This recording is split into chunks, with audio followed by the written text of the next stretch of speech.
మరి బీఆర్ఎస్ ద్వారా ప్రజలలో పోవడం అనేది చాలా ఇబ్బందికరమైన పరిస్థితులు ఉన్నాయి. అదేవిధంగా క్యాడర్లో కూడా కోఆర్డినేషన్ లేదు, ఎవరికి వారే యమన తీరే అనే విధంగా ప్రవర్తిస్తున్నారని చెప్పి ఒక ఆలోచనతోటి మరి కాంగ్రెస్ పార్టీ ఆహ్వానించిన వెంటనే వారు పార్టీలకు రావడం జరిగింది. ఈ సందర్భంగా మరి పార్టీ పరంగా మేము స్వాగతము సంతోషాన్ని కూడా వ్యక్తపరుస్తూ ఆ జిల్లా అధ్యక్షుల వారు మేడం మినిస్టర్ గారు మాట్లాడిన తర్వాత సన్మానం కూడా చేయడం జరుగుతుంది. వాస్తవంగా రాత్రే ఏఐసిసి నాయకత్వం మరి వరంగల్ పార్లమెంటుకు మరి కడియం కావ్య గారిని పార్లమెంట్ అభ్యర్థిగా అనౌన్స్ కూడా చేయడం జరిగిందనేది మీ దృష్టి తీసుకొస్తూ ఇప్పుడు గౌరవ మంత్రివర్యులు గారిని మాట్లాడవలసిందిగా రిక్వెస్ట్ చేస్తున్నాను. అందరికీ నమస్కారం.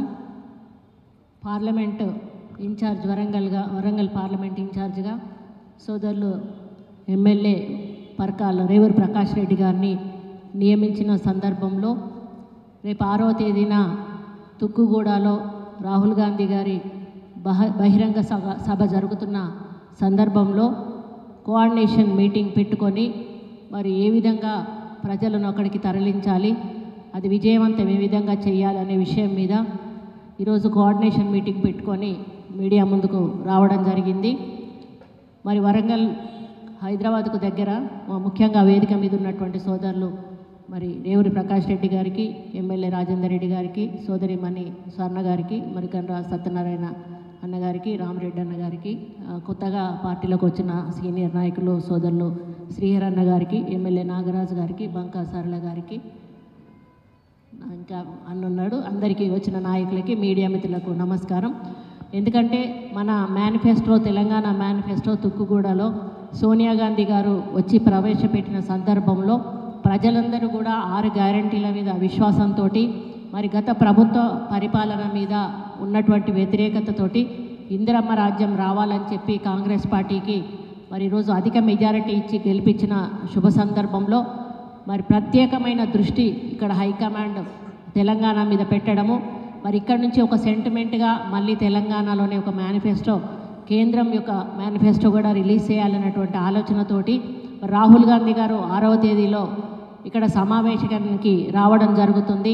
మరి ఆ రోజు ఏ విధంగానైతే ఆ బహిరంగ సభను మరి విజయవంతం చేశామో అదే క్రమంలో మళ్ళీ ఆ సభను విజయవంతం చేయడానికి మరి అందరి ఎమ్మెల్యేలకి కూడా మేము సూచనలు సలహాలు ఇవ్వడం జరిగింది. ఎందుకంటే వాళ్ళు సీనియర్ నాయకులే, ఎవరికి చెప్పాల్సిన అవసరం లేదు. మరి ఏ విధంగా ప్రజలను తరలించాలో వాళ్లకు తెలుసు. మరి ఈ ప్రజలు కూడా స్వచ్ఛందంగా ఈరోజు కాంగ్రెస్ పార్టీ అధికారం వచ్చిన తర్వాత 6 గ్యారంటీల్లో 5 గ్యారంటీలు అమలు చేసిన మరి సందర్భంలో ప్రజలందరూ కూడా చాలా పాజిటివ్ ఆలోచనతోటి కాంగ్రెస్ ప్రభుత్వం మీద ఉన్నారు. అదే క్రమంలో ఈరోజు లిక్కర్ స్కామ్లో కవిత అరెస్ట్ అవ్వడమేమి, ఫోన్ ట్యాపింగ్లో కేటీఆర్ గారు ఈరోజు వాళ్ళ పేర్లు బయటకు రావడం అయితేనేమి, ఇటువంటి ఎన్నో రకాల వార్తలను చూస్తున్న వాళ్ళలో మొత్తం మీద బీఆర్ఎస్ అంటేనే వ్యతిరేకంగా ఈరోజు ప్రజల్లో ఉండిపోయింది. మరి బీజేపీ ప్రభుత్వం కూడా కేంద్రంలో అధికారంలో ఉన్నా కూడా తెలంగాణకు మాత్రం చేసింది శూన్యం. కాబట్టి రేపు దక్షిణ తెలంగాణ ప్రాంతంలో బీజేపీకి ఎటువంటి ఆదరణ ఉండదు. ముఖ్యంగా మన తెలంగాణలో మాత్రం అసలు కూడా ఆదరణ ఉండదు అని చెప్పి ఈ సందర్భంగా నేను విజ్ఞప్తి చేస్తూ మరి అధిక సీట్లను రేపు మేము పార్లమెంట్లో గెలవబోతున్నాము అనేటువంటి ఒక విశ్వాసాన్ని కూడా రేవంత్ రెడ్డి గారి మరి పరిపాలన ద్వారా ఈరోజు ప్రజలు గెలిపించబోతున్నారనేటువంటి ఒక విశ్వాసాన్ని కూడా ఈ సందర్భంగా నేను తెలియజేస్తూ ఉన్నాను. మరి అందరికీ కూడా ఈ వేదిక మీద నుంచి మన నాయకులకు, కార్యకర్తలకు కూడా విజ్ఞప్తి చేస్తూ ఉన్నాను. 6వ తేదీన జరిగేటువంటి ఆ బహిరంగ సభలో మనం అందరం కూడా పెద్ద ఎత్తున పాల్గొని రాహుల్ గాంధీ గారి సభను విజయవంతం చేయాలని, అదేవిధంగా ఇక్కడ పార్లమెంట్ ఇన్ఛార్జ్గా రేవూరు ప్రకాష్ రెడ్డి నాయకత్వంలో వారు ఇచ్చిన డైరెక్షన్స్ను ఫాలో అవుతూ మరి ఇక్కడ ఉన్నటువంటి అందరూ ఎమ్మెల్యేలు కానీ, కంటెస్టెడ్ క్యాండిడేట్లు కానీ ప్రతి ఒక్క నాయకుడు కూడా ముందుకు కదిలి వరంగల్ పార్లమెంట్లో కూడా అధిక మెజారిటీనిచ్చి మరి ఇక్కడ కడియం శ్రీహరి గారి కూతురు మరి ఆయన చాలా సీనియర్ అనుభవజ్ఞులు. మరి ఈరోజు ప్రభుత్వ విధానాలను ఆకర్షితులై ప్రజలు కాంగ్రెస్ పార్టీ వైపు మొగ్గు చూపుతున్న తరుణంలో మరి బీఆర్ఎస్ పార్టీలో వచ్చినటువంటి వాళ్ళ కేసులు అయితేనేమి, ఫోన్ ట్యాపింగ్ విషయాలైతే వాటన్నిటి మీద మనస్తాపం అంటే ప్రజల్లోకి వెళ్ళలేని పరిస్థితి ఉంది. కాబట్టి నాకు ఈ టికెట్ వద్దు, నేను నించోలేను అనేటువంటి తన ఆలోచనలను పార్టీకి చెప్పి మరీ బయటకు వచ్చి ఈరోజు కాంగ్రెస్ పార్టీ ఆహ్వానం మేరకు వచ్చినటువంటి సోదరులు శ్రీహరి గారి కూతురు కావ్యను మరి క్యాండిడేట్గా డిక్లేర్ చేసే ఆలోచనలో పార్టీ ఉండడము, మేమందరం కూడా వాటిని ఆహ్వానిస్తూ మరి ముందుకు తీసుకువెళ్ళవలసిన బాధ్యత మా అందరి మీద కూడా ఉంది అని చెప్పి తెలియజేసుకుంటూ మరి అన్ని ఏర్పాట్లను కూడా తప్పకుండా ఆ యొక్క సభ నిర్వహణకు విజయవంతానికి మేము కృషి చేస్తామని, పార్లమెంట్ ఎన్నికల్లో ప్రతి ఒక్క నియోజకవర్గం నుంచి కూడా మాకు వచ్చిన మెజారిటీ కంటే కూడా ఎక్కువ మెజారిటీ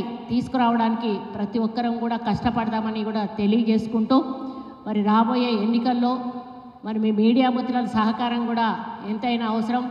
మీరందరూ కూడా చూశారు, గత పరిపాలనలో మిమ్మల్ని ఎవరు కూడా పట్టించుకోలేదు. ఆ రోజు రాజశేఖర రెడ్డి గారు ఉన్నప్పుడు మాత్రం మీడియా వాళ్ళని పట్టించుకున్నారు. ఈయనైతే ఎన్నో మాటలు చెప్పారు కేసీఆర్ గారు, కానీ మీడియా సోదరులను కూడా చూడలేనటువంటి పరిస్థితి ఉంది.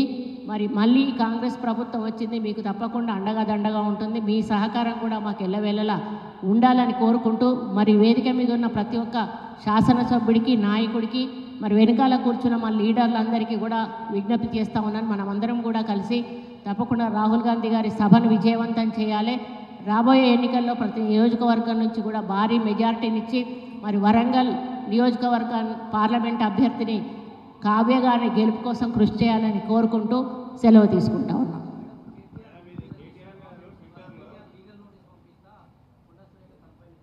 పంపించమనండి, తప్పేముంది. ఆయన మైక్ పట్టుకొని ఇష్టం ఉన్నట్టు మాట్లాడి రేవంత్ రెడ్డి గారిని పబ్లిక్గా తిట్టి అదొక జోక్ అనుకొని నవ్వుకుంటూ ఏంటో పిచ్చి పిచ్చి జోక్లు అట్లాంటివి మాట్లాడి దిగజారిపోయి ఈరోజు ఏం మాట్లాడాలి ప్రజల ముందు, మీడియా ముందు అనేటువంటి ఆలోచన లేకుండా ఆయన మాట్లాడి ఈరోజు దానికి కౌంటర్ మాట్లాడితే నా మీద లీగల్ నోటీస్ పంపిస్తా అంటే పంపించుకొనివ్వండి. మేము దానికి ఆన్సరబుల్ ఉన్నాము, చేస్తాము.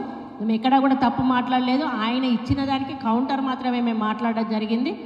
ఇచ్చుకున్నా మాకేం ప్రాబ్లం లేదు. ఎందుకంటే ఇకనైనా భాష మార్చుకుంటే మంచిదని మళ్ళీ కూడా నేను హెచ్చరిస్తా ఉన్నాను. ఎందుకంటే మీ నాన్న దగ్గర నుంచే స్టార్ట్ అయింది భాష వక్రీకరించి మాట్లాడడము, ఇటువంటి భాష మాట్లాడడం అనేది.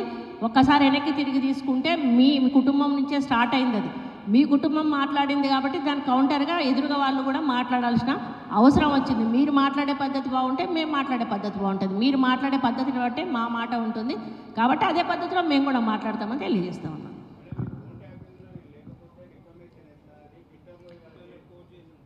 అది ఆయన వేసుకొని ఇవ్వండి అబ్బా, ఫోన్ ట్యాపింగ్లో వస్తుందా రాదని ఇన్వెస్టిగేషన్ జరుగుతూ ఉంది. ఇన్వెస్టిగేషన్లో ఆయన పేరంటూ వస్తే తప్పకుండా కేసు పడుతుంది. ఇప్పుడు అధికారులు వాళ్ళ అధికారులే కదా వచ్చి వాళ్ళే అప్రూవల్గా మారుతూ ఉన్నారు కదా. అమెరికాలో ఉన్న వాళ్ళు, బయట దేశాలకు పోయిన వాళ్ళు కూడా ఈరోజు వాళ్ళకి మాకు సంబంధం లేదు, వాళ్ళు చెప్తే మేము చేసాము, మమ్మల్ని వదిలిపెట్టండి బాబు అని కాళ్ళ బేరానికి వస్తున్నారు. మరి వాళ్ళకి ఎందుకు భుజాలు తడుముకుంటున్నాడు? ఆయన లేనప్పుడు సంతోషమే కదా, ఆయన సంతోషపడాలి. ఎందుకు భయపడుతున్నాడు? మరి ఎందుకు వచ్చిరాని ప్రేలాపనలు బయట వెళ్తూ ఉన్నాడు? ఆయనకు తప్పు ఉంది కాబట్టి భయం ఉంది, భయం ఉంది కాబట్టి పిచ్చి పిచ్చిగా మాట్లాడుతూ ఉన్నాడు. ఆ పిచ్చి పిచ్చిగా మాట్లాడినప్పుడు అర్థమవుతుంది ఆయనకు ఫ్రస్ట్రేషన్ ఉంది. ఓడిపోయిన ఫ్రస్ట్రేషన్ ఒక పక్క, ఫోన్ ట్యాపింగ్ కేసు ఒక పక్క వచ్చింది. చెల్లబోయే జన్మస్థానంలో అవేంటి వాటిని ఏమంటారు, రుద్రాక్షమాలలు పట్టుకొని పూజలు చేస్తుంది. మరి ఆమెకు తాలిబొట్టు కావాలంటే నేనైతే ఇన్ని సంవత్సరాల కాలంలో ఎప్పుడు తాలిబొట్టు మెడలో వేసుకోగానే అయితే చూడలేదు.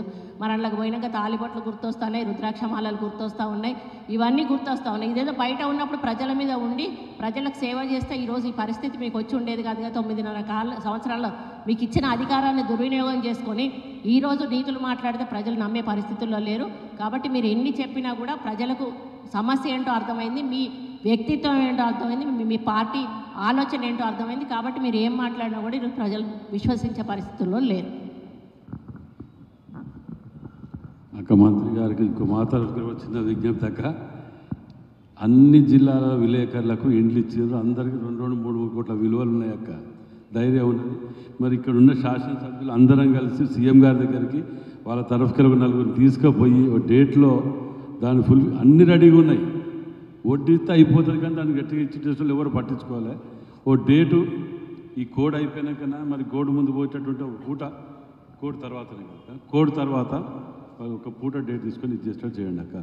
అదేవిధంగా కడియం శ్రీహరి గారు పెద్దలు మొదటిసారి పార్టీ ఆఫీస్కు రావటం, జాయిన్ అయిన తర్వాత మొదటిసారి రావటం, వారిని శాసనసభ్యులు అందరం కూడా కలిసి సన్మానిస్తామని చెప్తాం.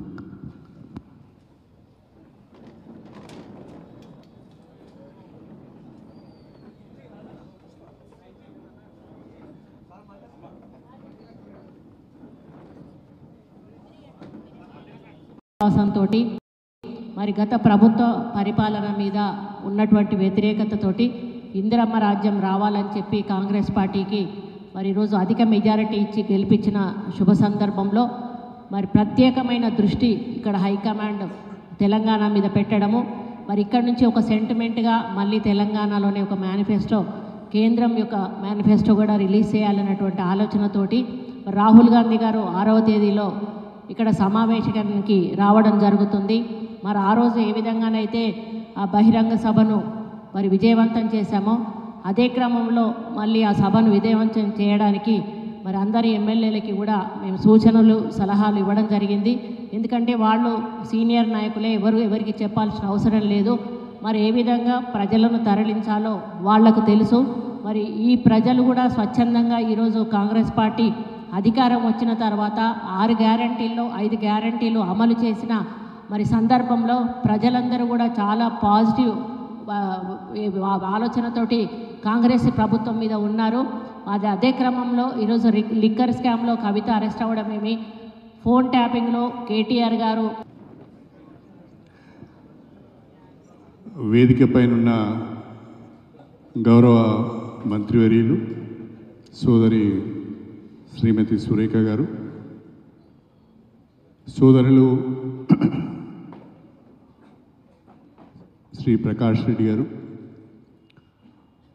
వరంగల్ వెస్ట్ నియోజకవర్గ శాసనసభ్యులు సోదరులు నాయని రాజేందర్ రెడ్డి గారు, భూపాలపల్లి శాసనసభ్యులు సోదరులు గండ్ర సత్యనారాయణరావు గారు, వర్ధన్నపేట శాసనసభ్యులు సోదరులు కేఆర్ నాగరాజు గారు, అదేవిధంగా మాజీ మేయర్ సోదరి రేవెల్లి స్వర్ణ గారు, భూపాలపల్లి పార్టీ అధ్యక్షులు సోదరులు ప్రకాష్ రెడ్డి గారు, వేదిక పైన ఉన్న మిగతా కాంగ్రెస్ పార్టీ నాయకులకు, మిత్రులకు, సోదరిమణులకు, మీడియా మిత్రులకు అందరికీ నా నమస్కారం.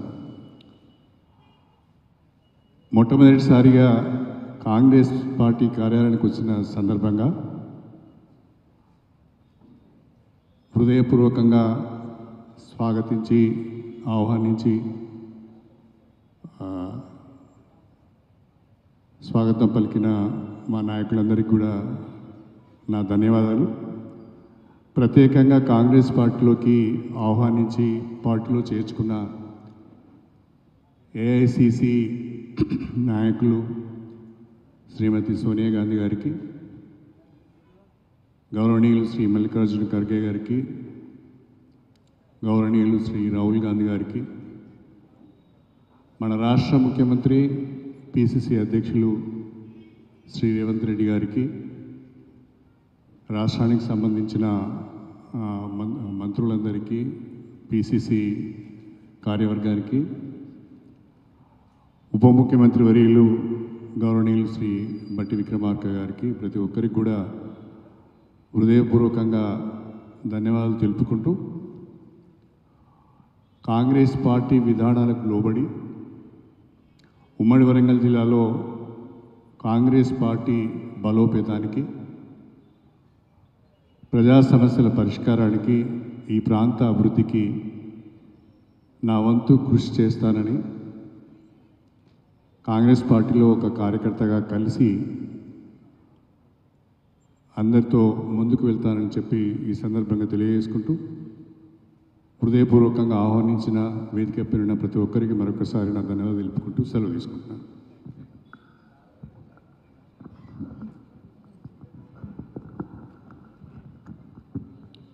Thank you. తోటి మరి గత ప్రభుత్వ పరిపాలన మీద ఉన్నటువంటి వ్యతిరేకతతోటి ఇందిరమ్మ రాజ్యం రావాలని చెప్పి కాంగ్రెస్ పార్టీకి మరి ఈరోజు అధిక మెజారిటీ ఇచ్చి గెలిపించిన శుభ సందర్భంలో మరి ప్రత్యేకమైన దృష్టి ఇక్కడ హైకమాండ్ తెలంగాణ మీద పెట్టడము, మరి ఇక్కడ నుంచి ఒక సెంటిమెంట్గా మళ్ళీ తెలంగాణలోనే ఒక మేనిఫెస్టో, కేంద్రం యొక్క మేనిఫెస్టో కూడా రిలీజ్ చేయాలన్నటువంటి ఆలోచనతోటి రాహుల్ గాంధీ గారు 6వ తేదీలో ఇక్కడ సమావేశానికి రావడం జరుగుతుంది. మరి ఆ రోజు ఏ విధంగానైతే ఆ బహిరంగ సభను మరి విజయవంతం చేశామో అదే క్రమంలో మళ్ళీ ఆ సభను విజయవంతం చేయడానికి మరి అందరి ఎమ్మెల్యేలకి కూడా మేము సూచనలు సలహాలు ఇవ్వడం జరిగింది. ఎందుకంటే వాళ్ళు సీనియర్ నాయకులే, ఎవరికి చెప్పాల్సిన అవసరం లేదు. మరి ఏ విధంగా ప్రజలను తరలించాలో వాళ్లకు తెలుసు. మరి ఈ ప్రజలు కూడా స్వచ్ఛందంగా ఈరోజు కాంగ్రెస్ పార్టీ అధికారం వచ్చిన తర్వాత 6 గ్యారంటీల్లో 5 గ్యారంటీలు అమలు చేసిన మరి సందర్భంలో ప్రజలందరూ కూడా చాలా పాజిటివ్ ఆలోచనతోటి కాంగ్రెస్ ప్రభుత్వం మీద ఉన్నారు. అదే క్రమంలో ఈరోజు లిక్కర్ స్కామ్లో కవిత అరెస్ట్ అవ్వడమేమి, ఫోన్ ట్యాపింగ్లో కేటీఆర్ గారు ఈరోజు వాళ్ళ పేర్లు బయటకు రావడం అయితేనేమి, ఇటువంటి ఎన్నో రకాల వార్తలను చూస్తున్న వాళ్ళలో మొత్తం మీద బీఆర్ఎస్ అంటేనే వ్యతిరేకంగా ఈరోజు ప్రజల్లో ఉండిపోయింది. మరి బీజేపీ ప్రభుత్వం కూడా కేంద్రంలో అధికారంలో ఉన్నా కూడా తెలంగాణకు మాత్రం చేసింది శూన్యం.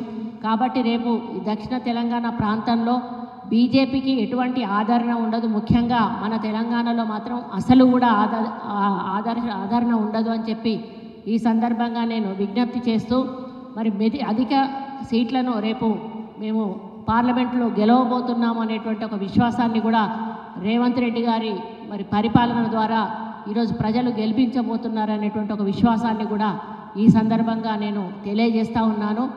మరి అందరికీ కూడా ఈ వేదిక మీద నుంచి మన నాయకులకు, కార్యకర్తలకు కూడా విజ్ఞప్తి చేస్తూ ఉన్నాను.